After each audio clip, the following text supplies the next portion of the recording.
Nigeria, by extension Africa, battles a growing youthful population and with little or no meaningful engagement leaves a ticking time bomb on our hands. We are a blessed continent with great wealth, both in people and material. Our focus on ways remains driving conversations that affects us all. Topics in the news, social concerns, politics, leadership, governance, empowerment, resource management, conflict management, finance, SME sustainability, technological innovation, food security, health, education, brain drain, our well-being, citizenship, and much more. Our goal is to continuously drive these conversations, keep them burning at the table to effect a positive change, both for our nation and continent. Ways, what are you saying, has a secret ingredient that completes the conversation every single episode, and that ingredient is you. Our past conversations shaped our yesterday. To shape our tomorrow, we must keep talking. So, I want to hear you.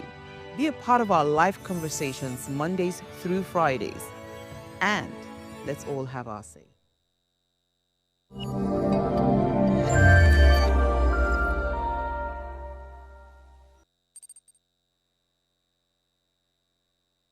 All right, welcome back. This is the Energy Outlook Live, and we're talking to you from Lagos, Nigeria. Yes, today we are discussing the AKK gas project. And for many of you who don't know, the AKK gas project is the Ajokuta Kano Kaduna gas pipeline project. Today we dissect some of the issues and, of course, what are the advantages and importance for the Nigerian economy? What does it mean? This project has been on for many years, and just last week we got the announcement that they successfully crossed the River Niger. To break this down for us, my guest is an experienced commercial expert with cognate technical exposure in the energy sector. He has been in many gas projects and has worked widely over the years within the energy sector for major IOCs. His name is Mr. John Kadiri. He's Managing Director and Chief Executive Officer, Alpha Max Value Energy and Renewables Limited. Mr. John, welcome to the show.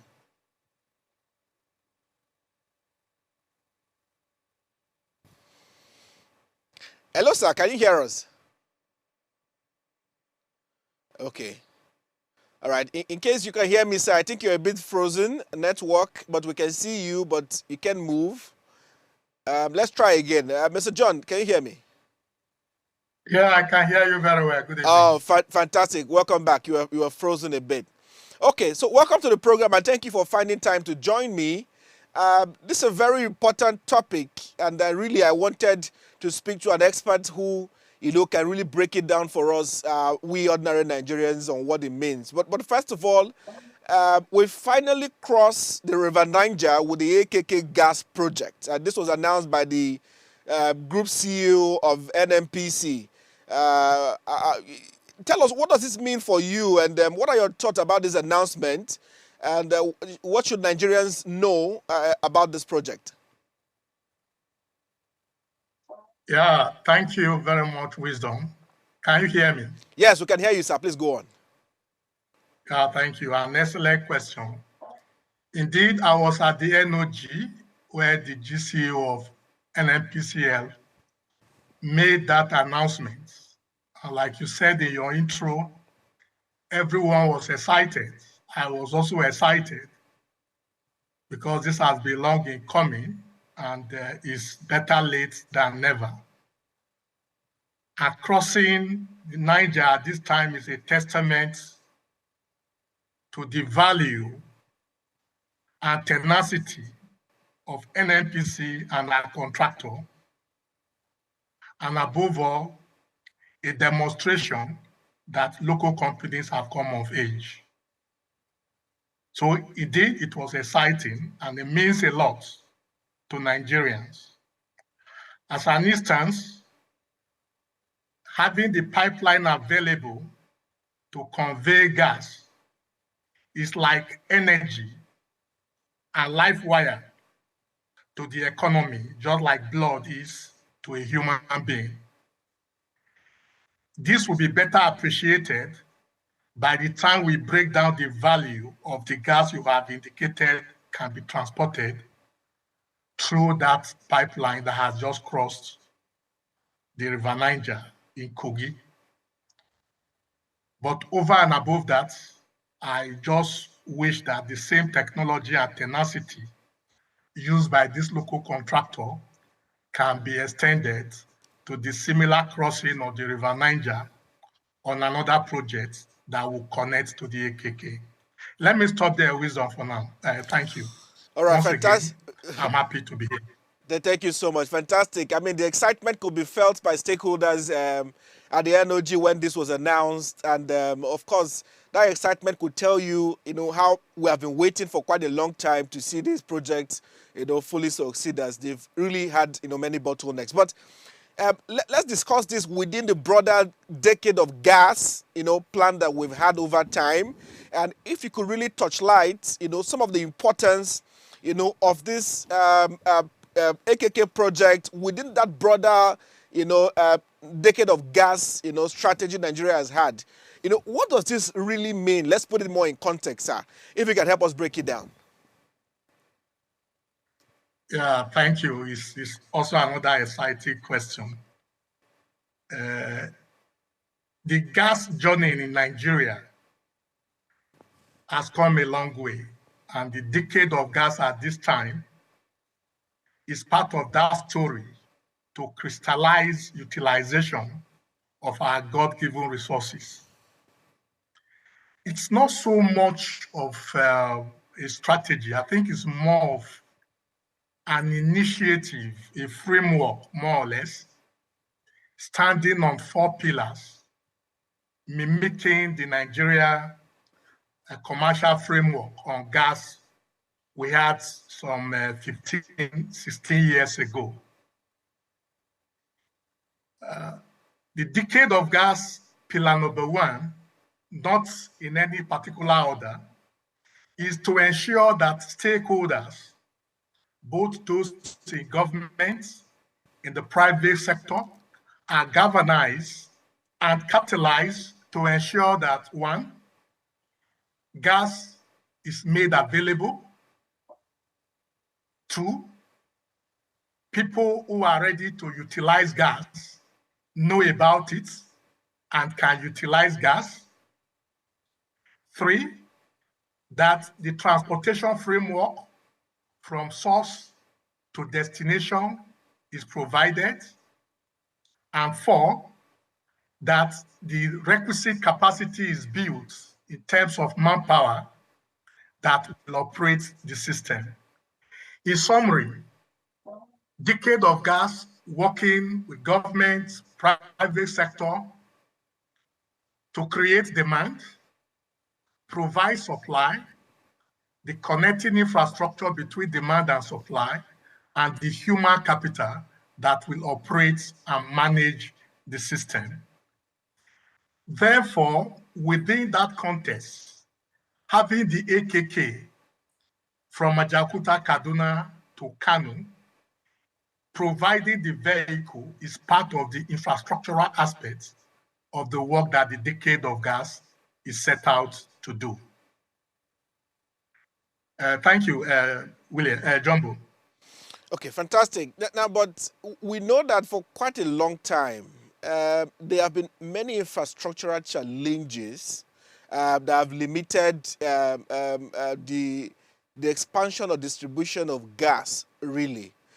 So, I mean, listening to the excitement when this news was shared, as I said earlier, it now sounds like the AKK project solves entirely our infrastructural challenges when we talk about gas. Is this correct? Thank you, Wisdom. Yes and no. When people talk of the AKK, they often forget that the line is not starting from Ajaokuta. The line actually started from Uben in Edo State and got up to Ajaokuta many years ago. Okay. Same way, there is the Escravos Lagos pipeline system, Okay. from Warri, Delta State, all through Edo up to Lagos. Okay. A number of pipelines within the river states. And if you look back in time, those pipelines were underpinned by construction of gas plants. And those gas plants were to produce the gas Okay. transported through these lines for utilization in some hubs. So if you analyze what I have just said, you will see a demand element, you will see a supply element, Okay. you see an infrastructure element. Okay. But difference between now and then is that the previous developments were mainly government driven. But today, this is both government and private sector working together and overlaying on it human capital development and capacity building, which in part have been part of the work that the NCDMB you mentioned in your news commentary has been doing. Okay. So AKK is a continuation of a story. And beyond that story, creating the infrastructure, there are some other layers. Where is the gas that will flow through the AKK come from? Where is the market? So it's like chicken and egg. Building the AKK is providing infrastructure and more like creating the market that will enable the relevant investments for the gas utilization. So on its own, it's not Uhuru with AKK, but it's part of a wider story, providing infrastructure that will orchestrate demand and supply for gas to agenda the development that we desire in Nigeria, utilizing our natural resources. Amazing. I like how you break that down really, which is what I was indeed looking out for. But I want to dig a bit deeper now. You mentioned earlier that this project is a success of the growth of indigenous players. And now you've mentioned similar thing again, and I want to look deeper into the market. How are you seeing the market now with the rise of indigenous companies coming up and with the kind of private sector support that the AKK project has indeed received? What are your thoughts around the market? Do you see hope within the market itself, especially with indigenous players? And if you look at what the success of this AKK project will be, what are your thoughts around this? Wisdom, I know if I mention company's name, you start charging for advertisements. The company that has worked on the river crossing or working on the AKK from the Ajakuta end has done a fantastic job. And like I said in my intro, I hope they will be able to share knowledge No, but I think we can with those mention the people. particular company that did that. I mean, it's fine. We won't charge for that. OSF has done a wonderful job. Okay. And incidentally, my friend and colleague, ex-colleague, is the current MD working with the amiable chairman. So I hope they can share knowledge with those crossing the lower River Niger on the OB3 project so that the same success story we are having now will be had on the OB3. I say this for a reason. Okay. Today, the gas that will flow through the AKK will have to come from somewhere. The closest source known to me is the gas coming from Asanot, Okay. where Seplat and former Shell are building a plant. They connect to the OB3.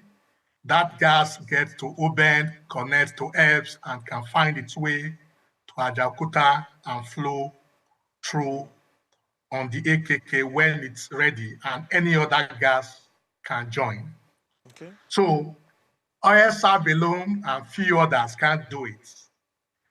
We need scale, whatever it would take to empower the sector to grow so that many more OSF and similar contractors that will service the industry will thrive.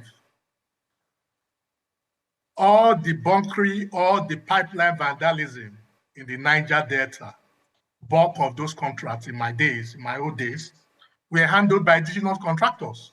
So they've come a long way. They've built capacity, they are building capacity, but they should be able to do that in scale, in multiple locations at the same time. Instead of having one, if we can have 10 working at the same time. So it will go a long way in domesticating talents and in actually using local content to improve what is retained in country as a result of utilization of gas and even producing gas at that. Okay. So in what you're saying, you sound like you're happy with the economic activities that may have also, we have seen around this project, like maybe job creation, which is driving the local content and all of that. Did you see any of that around the success of this project so far with the AKK? Since it was done by an indigenous company, do you see enough of that economic activities, that we can be confident about as we move forward within the sector itself? Thank you, Wisdom. I am also a beneficiary of the AKK projects. People knowing that gas will soon get to Abuja, Kaduna, and Kano are looking for people like us to advise them. So it's hitting my bottom line almost immediately. Many other people will benefit because projects will come up, projects will be developed, projects will be matured, and those projects will create value utilizing gas. And like I keep saying, it goes beyond Ajakuta, Kaduna, and Kano. Where the gas is produced, activities will be created there, whether onshore or offshore, whichever way, as long as it gets into the pipeline and it will be utilized. Industries will have to spring up along the corridor where gas is found. So no wonder the excitement. And if you look back, bulk of the development we've seen in the past centers around places where there is gas as a source of energy. Agbarauta is an example.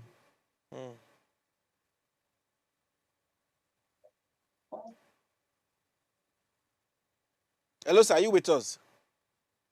Yes, I'm with you. Okay, Over okay. to you. All right. Okay, so you mentioned, there are areas where this is happening, there's going to be more development. But I want to expand your thought on that, sir, if you allow me to. Let's look at what else can really benefit, from this. And now we have had a long-standing issue with power when it comes to gas to power itself. And being that we've agreed that gas is a transition fuel, maybe that has also contributed to many excitement about the project. So my question to you is, what do you see happening to power with this AKK project? If you look at power generation in the country, what are the positives you see, and what are the areas of concern, if there are any? Yeah, thank you.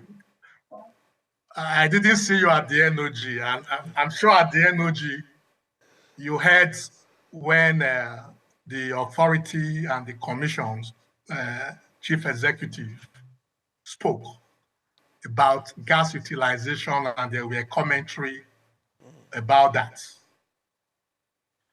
So 2.2 BCF of gas flowing through a line in itself is not the answer.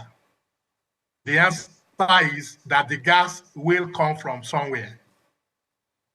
The answer is that last year we were able to generate, produce, and utilize about 6.8 BCF per day of gas.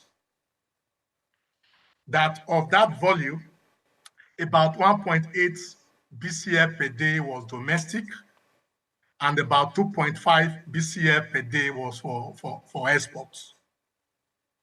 So if you situate it, now having a pipeline that has the capacity to do 2.2 BCF a day shows that it can do much more than we are doing today in the domestic markets.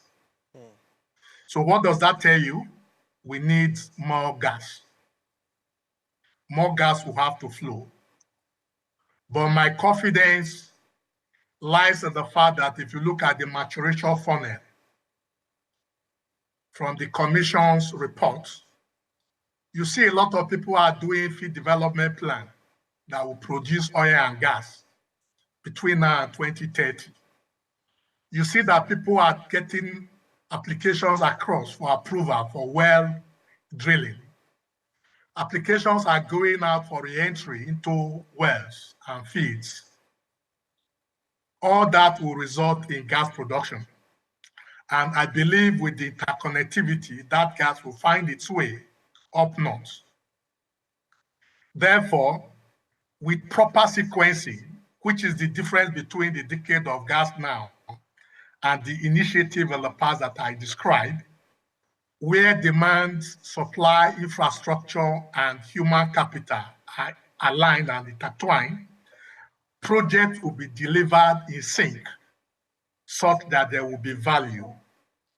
So if, for example, the Kaduna plant, the Abuja plant, the Kanu power plants that are associated with the AKK are properly synchronized, that upon completion of the pipeline, the power plants are ready, the gas is flowing, 3,600 megawatts of power to be generated along that corridor means a whole lot. And that in itself will need between 500 and 720 million scf of gas per day, depending on whether you are using open cycle or combined cycle technology. So with that in place and with the regional and state electricity market already in place, I believe proper transmission networking of the power that will be generated in all those power plants will be in place. Maybe instead of being on the 330 kV line, you can be on the 132 kV, for example, depending on your location, depending on your catchment market. Okay. And more power will be produced from that gas, which already will take between 20 and 33% of the gas that will be conveyed through that pipeline. So you ask me what will happen to the balance. There are gas-based industries. Fertilizer plant can spring up along that corridor. Energy-intensive facilities can also spring up. So there's so much to do with gas that having this facility at this time and with all the synchronization of demand, supply, infrastructure, and manpower, all that will be unleashed and economic development can only be the results. Amazing, amazing. That sounds exciting for me, but we want to go on a quick break. When we come back, we'll change the dimension of the conversation maybe a little bit. Look at other areas around now. More investment, as experts have always said that the sector is lacking investment.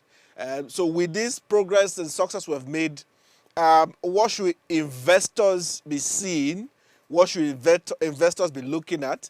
And where should more money be going to? Stay with us. We'll go on a quick break. And when we come back, my guest is still here with us and will walk us through the response to that question. Stay with us. We'll be right back.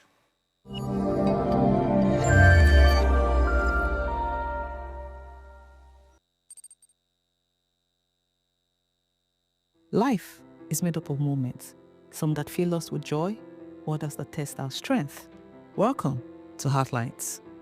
This is our space to explore the highs and lows of human connection, the love, the heartbreak, and resilience that shapes our life. From relationships to friendships, parenting to partnerships, and so much more.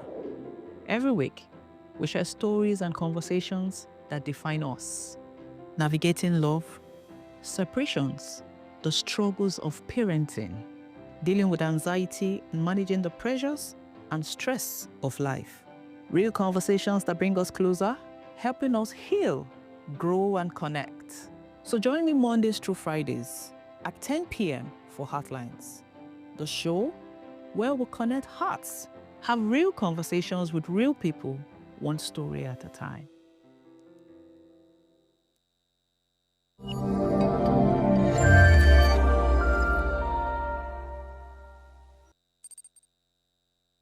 All right, welcome back.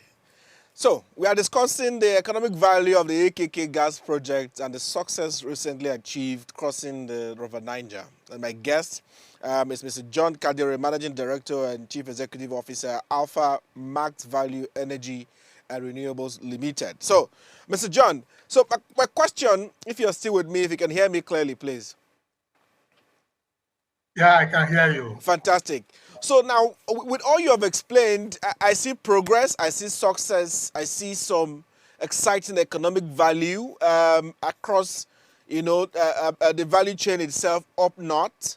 I see how you said, of course, a lot will happen within that corridor, and much more exciting as when people see that gas is coming to Abuja, Kano, and Kaduna, and those areas up north. So my question now is for investors who are watching the space, and I know President Tinubu has mentioned that a few investments have come into the energy sector just recently.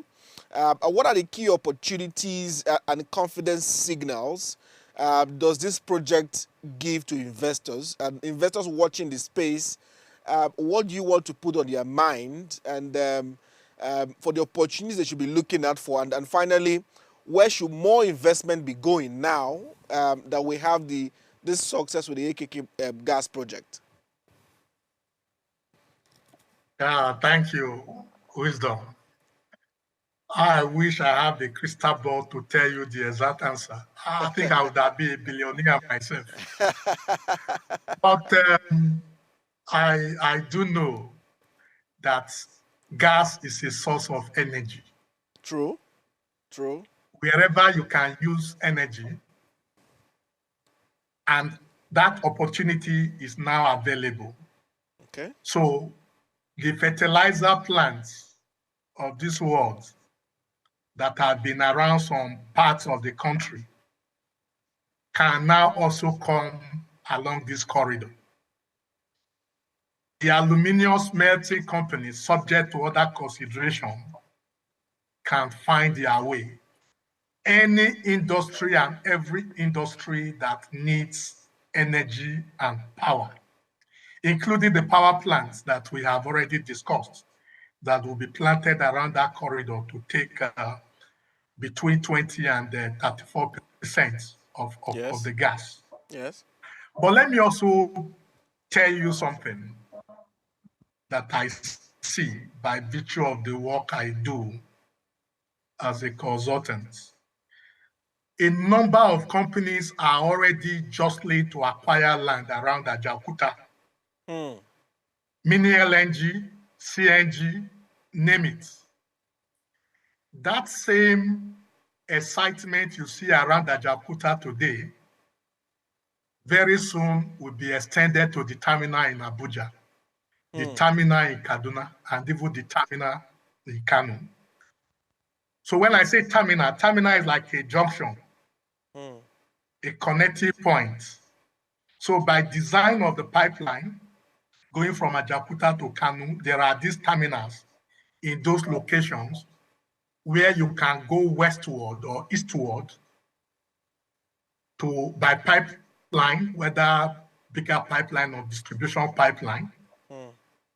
That will require some people to build. That is an investment opportunity. Collects tariff on the pipeline that has been built. AKK itself will not get it to Abuja town, but from wherever the terminal is, investment will be required from there, and industries can also spring along that corridor. So utilization of energy will be promoted in whatever form without giving specifics. It will depend on what the investors are interested in, but almost all that you do in the Western corridor today can be done along this corridor, subject to the ports being available in the south. But you can argue that even the River Niger with dredging and other functionality can also play a role for evacuation, even for investment on the northern flange. Again, you can argue that instead of conveying finished products from the south to the north, where this industry now exists in the in the middle belt and in the north, Yeah. production from there can now circulate within the north. So the opportunity is limitless. It depends on what Limitless. people want to do. And people like you two, following the corridor and making news out of it, will also have a place in all that equation. We are hopeful. We are hopeful. That's why we are following some of these, very important happenings in the sector. But at the heart of it is be able to educate Nigerians really. From a high level point of view to a point of view where Nigerians see, progress really. And for me, this is looking like, a very large, progress or very critical progress we have made economically within the energy sector. As from what you're sharing, I see that things like CNG, I know that we need to establish quite a lot of mother stations for CNG, and this will now be a driver for that. Am I correct? Very correct. And like I said, this is already happening at Ajakuta and would extend northward. I mean, instead of having mother station at Ajakuta and trucking northward, you can as well in future have it in Abuja or in Kaduna or in Kano and have your own catchment markets all around that. So it's about democratizing access to gas that God has given us freely. But Mr. John, really, so what has taken us so long to achieve this as a country? If we have all these opportunities and value attached to this project, what indeed was the issue over the years, in your view, to achieve this level of success, and we have waited till now? Thank you very much. If you look back in history, like I said, an attempt was made in the past when fertilizer plant, aluminium smelter, power plants, gas plants were constructed. Because the Ajakuta Steel Company itself has been there for ages. As a child, I always hear about the Ajakuta Steel till date. So, okay, let me tell you what I didn't want to say. That the line to Ajakuta was built primarily to get gas to the Ajakuta power plant taken from Moben. It was part of that initiative. But I'm sure you know what happened to all those organizations we mentioned, being primarily government-driven. Yeah. When there is no demand, then supply will be hampered. There was no incentive to continue the development of the gas that will feed into this sector. The Ministry of Petroleum Resources is doing a whole lot to create competitiveness. Something that will shock you, wisdom, Yes, is that 51% of our proven reserve is actually non-associated gas. Only 49% is associated. If you use production statistics for last year, for example, about 57% of the gas utilized last year was from AG, only 43% was from NAG, even though the resource volume for NAG is much more. It boils down to economics. okay. Associated gas has oil as a component and sometimes condensate. Non-associated gas sometimes will have element of condensate, Sometimes it could just be pure dry gas. So the cost of development of that facility from upstream to when the gas will flow will be important. So that if you look at the economics, what will it cost you and how much are you going to get out of the gas? It will hamper developments. So it's not just about pipeline, it's about the gas supply, it's about the demands, the companies that will utilize the gas, which is the more reason I'm excited about what the decade of gas is doing. Working with private sector, the government sector, to give the assurance that gas can be available within the right framework. And the decade of gas is working with many segments of governments that will enable the reform that can bring gas to the table at the right price, transportation at the appropriate tariff, so that what we are seeing today as sources can continue as a sources. But Mr. John, otherwise, the line will just be built and will be empty. Mr. John, are you confident that the decade of gas will meet up within the next 5 years? The decade of gas is for 10 years. Like you said, about 4 of the 5 years of the 10 years is gone. Yes. So 7 years remaining. 7 years, okay. So I think about 5 years. 7 years remaining. Okay. They are firing on all cylinders. And with what the government has done in the past 2 years, enabling NAG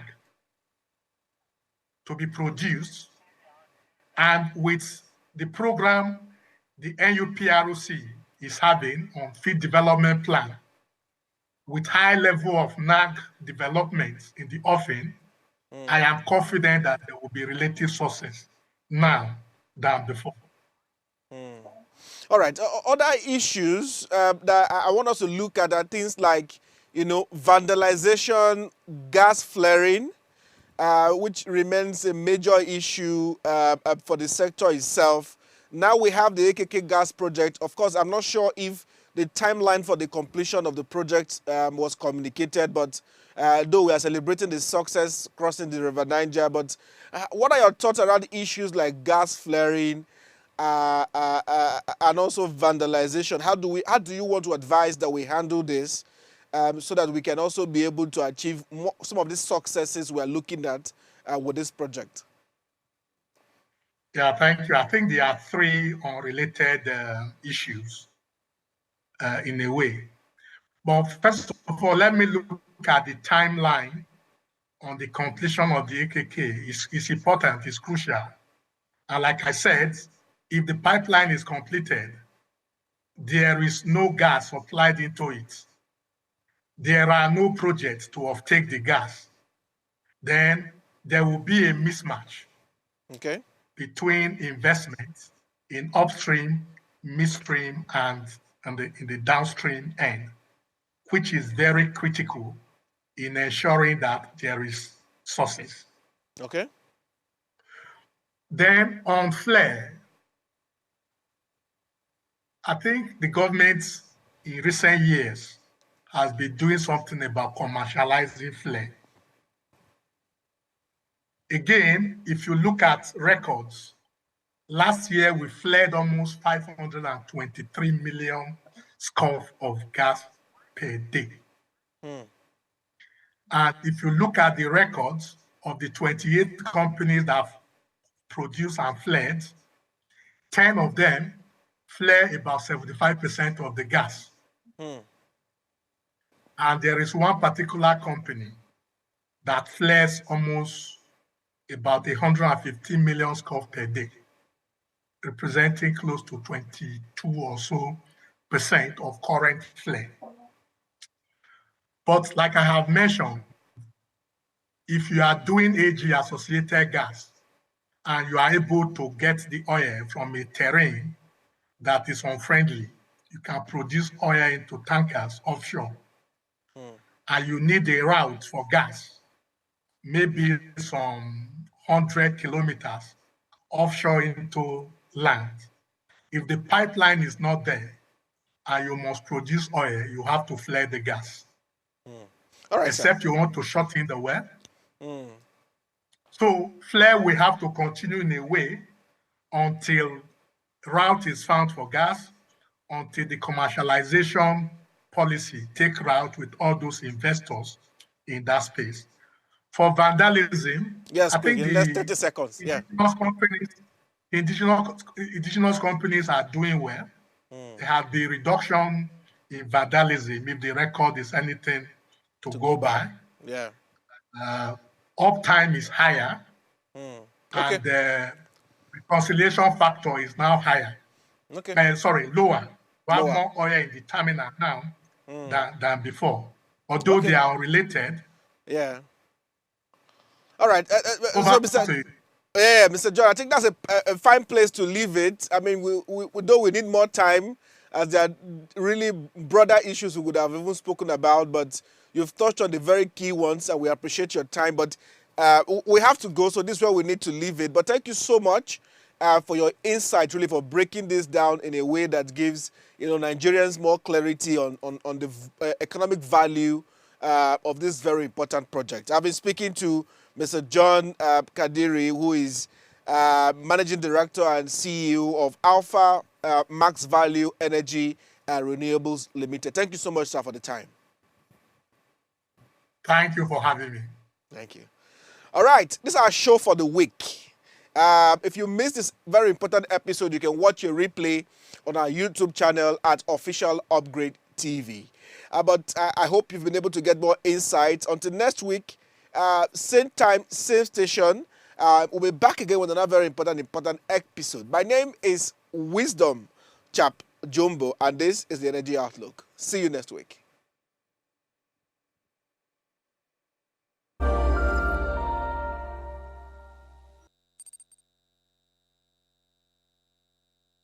Tell us you're a Nigerian without saying a word.